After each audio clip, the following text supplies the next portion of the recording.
I'm Rob Zabrecky.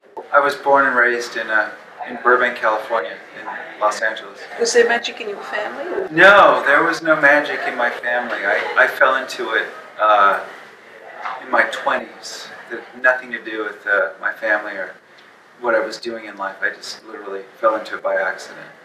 And where did you receive your inspiration from? My inspiration came from the idea of wanting to reinvent myself as a creative person. You've done a lot of stuff in music and songwriting and film and an auctioneer. Yeah. What's your favourite medium?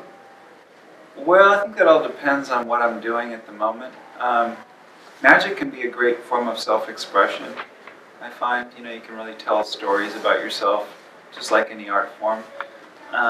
Music is great for its own reasons, but I think magic is pretty expressive. It's a very expressive art form if used properly. And you travel the world doing this? I do travel the world doing magic, yeah. I've been to countries I would never visited otherwise, probably Melbourne included.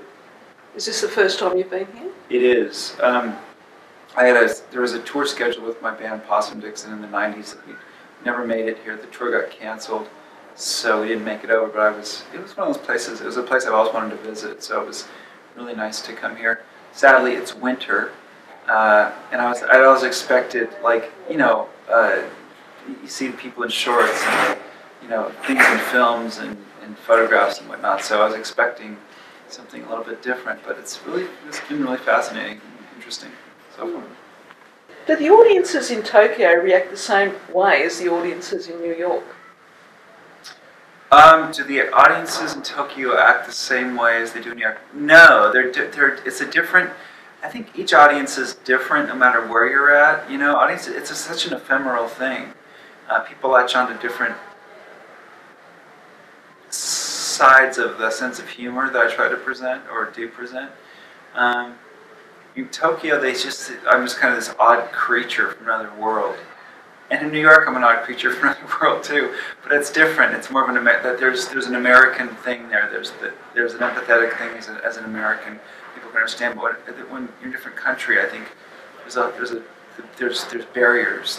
There's cultural references that not everyone's going to get. Per show. How have you found our audiences? Tonight was wonderful.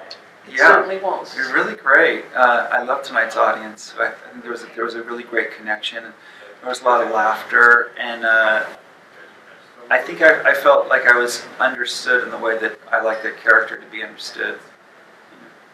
Tell me, Rob, who do you feel are the leaders in magic, in the magic community at the moment? Who do I feel the leaders in the magic community are?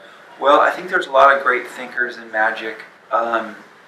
Particularly in Los Angeles. One of my dear friends is named Derek Delgadio. He's much younger than I am, but extremely talented and a wonderful artistic thinker. And he's putting together a show right now that'll premiere next year in Los Angeles. And I just love the way his mind works. It's very magical.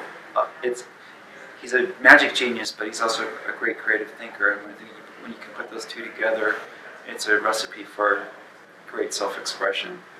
Penn and Teller, Ricky Jay, John Lubbock, Derek Delgadio. There's a handful of guys that really inspire me. I met a magician here in Melbourne called Dane Certificate, and I just think he's absolutely wonderful. Yeah. Who's your mentor? Who's my mentor? I have so many different mentors and different people that have inspired me over the years. There's really not one. Yeah, it's an army of people and animals and things.